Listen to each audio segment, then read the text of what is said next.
I have a quick question. Would you rather be guided or would you rather have free will? I'll understand that when I say guided, I mean literally leashed up and told where to go. Well, realize a number of people are going to say free will.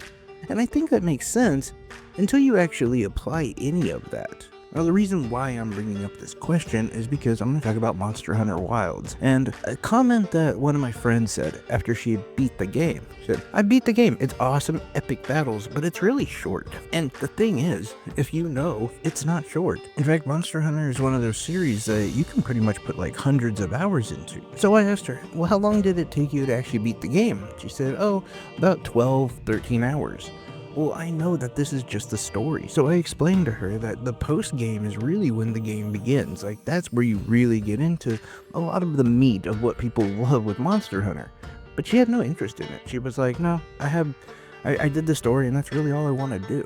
And I felt like that was really interesting because when we talk about being guided or free will, well, this is exactly what Monster Hunter gives you. It actually gives you both options. At the end of the game, more free will, you kind of just decide where you're going to go, what equipment you want to make, what monsters you want to track, all of that. But the actual story of the game literally pulls you by a leash. Anyway, let's sit down and talk about Monster Hunter Wilds, but before we get into that, please hit that like and subscribe button. If you don't, I'm going to end up starting a Creed cover band and tour the Midwest. Anyway, this idea of guided or free will is really got to me with this game because, like I said, in the story of Monster Hunter Wilds, you really are just like dragged by a leash. You can't go too far off track when you're expanding or going into a new area. They literally pull you in that direction, and for good reason, I think.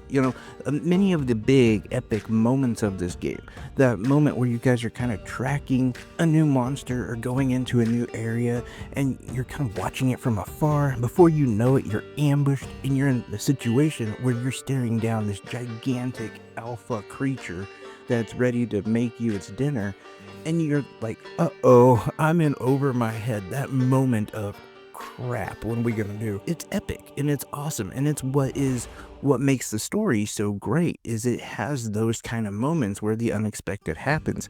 So it makes sense that the game wants you to literally be where it tells you to for those kind of moments to happen. And I have to say, out of all the Monster Hunter games, this is probably one of the better stories, or at least the most expansive story.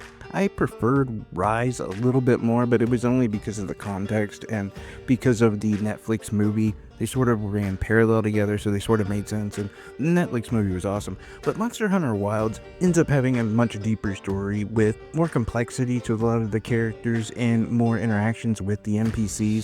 So the story is essentially, while you guys are out on, a hunt, you find a child who's just been completely traumatized by a situation. You find out that their village and everything they own is just completely gone, and it was all attacked by a creature that they call the White Wraith.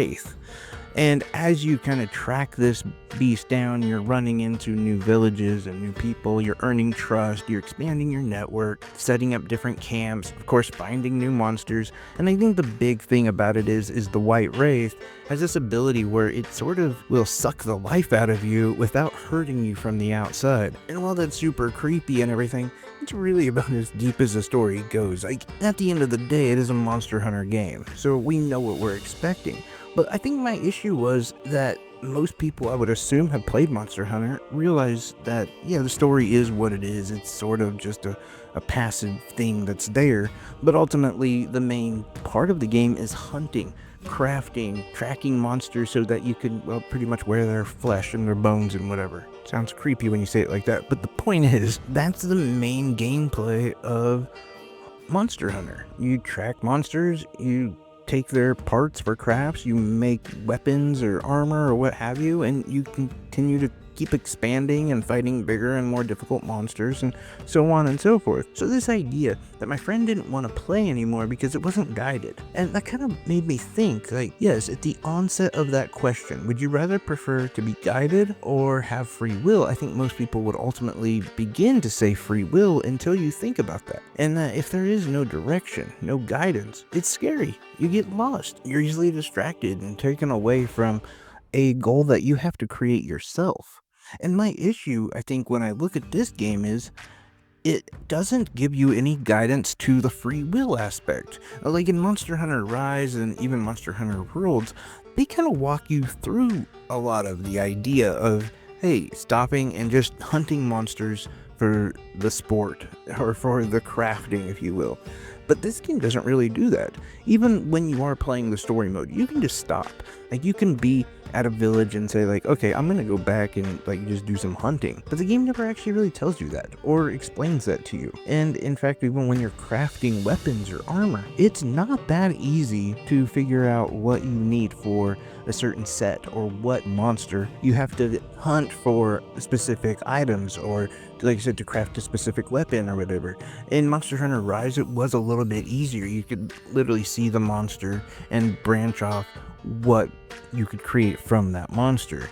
And again, some of that is still there, it's just not as easy to understand or as easy to follow. And I do think that that's really interesting, because I do understand that enough people who play Monster Hunter probably already know all that. But there's a number of people who haven't played Monster Hunter before. And while another tutorial that goes too in depth is not something I personally look forward to, I feel like it is a little bit of a missed opportunity for people who are new to the game. Now, to be clear, in no way am I saying the game just leaves you hanging, like you don't know what you're supposed to do outside of story stuff. No, that's not true. It gives you plenty of tutorials and explains quite a bit to you. But I do wish that there was just a little bit more hand-holding when it came to either the end game stuff or just hunting in the middle of the story itself, to get the players more comfortable with that. Because if I'm being honest, as somebody who wasn't a huge Monster Hunter fan before Monster Hunter Rise, it can be hard to understand why you would want to just hunt monsters. Like, what's the fun of that? Where's the motivation? Where's the story pushing you? But once you get into that loop, oh, it's incredibly fun and addictive, and you understand exactly what it's about. And so I would like to see the game help players get comfortable with that aspect of the game, since that is such a huge part of the game. But again, I want to be clear, the game doesn't just leave you high and dry. It's just, to some extent, I would like it to be just a tad bit more guided, especially for the newcomers. As far as everything else about the game, it is very Monster Hunter-y. The combat is still like you remember it from the old Monster Hunters. The performance is really good. I will say one of the things that I did have a problem with is this is one of the first Monster Hunters I played where they didn't really introduce many new mechanics. The last one, Monster Hunter Rise, there was a few new weapons, and more importantly, there was like that zipline thing, you know, that you can kind of fly around on. Well, that plays a much lesser role in this game, and there's no new weapons really. I mean, as far as style or types of weapons, you can obviously craft new weapons, but I mean, as far as like a category, I mean, the biggest thing they added was obviously the new maps and this mount that can basically run up walls and do some crazy stuff, which I know was in there before, but like this one is even more over the top by the way it runs around.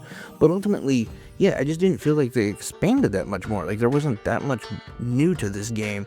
And I understand, like, Monster Hunter is one of those games that's going to add a lot in DLC, and they've already promised like a free DLC coming up, and I'm sure they're going to be awesome, and I'm sure there's going to be more to it. I'm not fully like discrediting it for the lack of innovation early on, because I have to say everything about the game is awesome, and I absolutely love it. Graphics, it looks wonderful. The monsters look amazing. The performance is phenomenal. The combat is great. I love how you can switch between your primary weapon and your secondary weapon. It's incredibly responsive. You have some really cool combos. You can climb on the monsters. This is one of those games that has no glaring negative aspects about it. There might be like a few things here and there that people have issues with, but ultimately it's a fantastic game, and I would easily give it a 9 out of 10, and I reserve the right to actually change that when the expansion come out, probably to like a 9.5 out of 10. And to be fair, I am biased. I love Monster Hunter. I've been addicted to it since Monster Hunter World. Ultimately, I will end up spending hundreds of hours playing this game,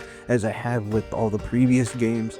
And so when I say this is a great game, this is damn near a 10 out of 10, that's coming from the mouth of somebody who loves Monster Hunter. If you don't love Monster Hunter, well, you're not going to love this game. Traversing the map is a bit faster, but ultimately the same complaints that people have with Monster Hunter are still there. The combat can be sort of slow. The monsters take an incredible amount of damage, and you have to track them around, because after you beat them third of the way down or halfway, they run away, and you got to keep going after them.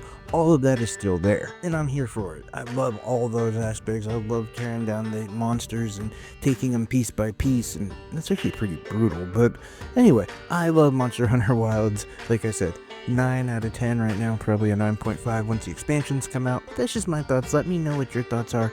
Do you like Monster Hunter games? Have you played Monster Hunter Wilds? Are you excited for it to come to the Switch or the Xbox or what have you? Let me know any and all of your thoughts. Let me know what games you're playing right now. Down in the comment section, much appreciated. I love each and every one of you. Take care, everyone. Bye-bye.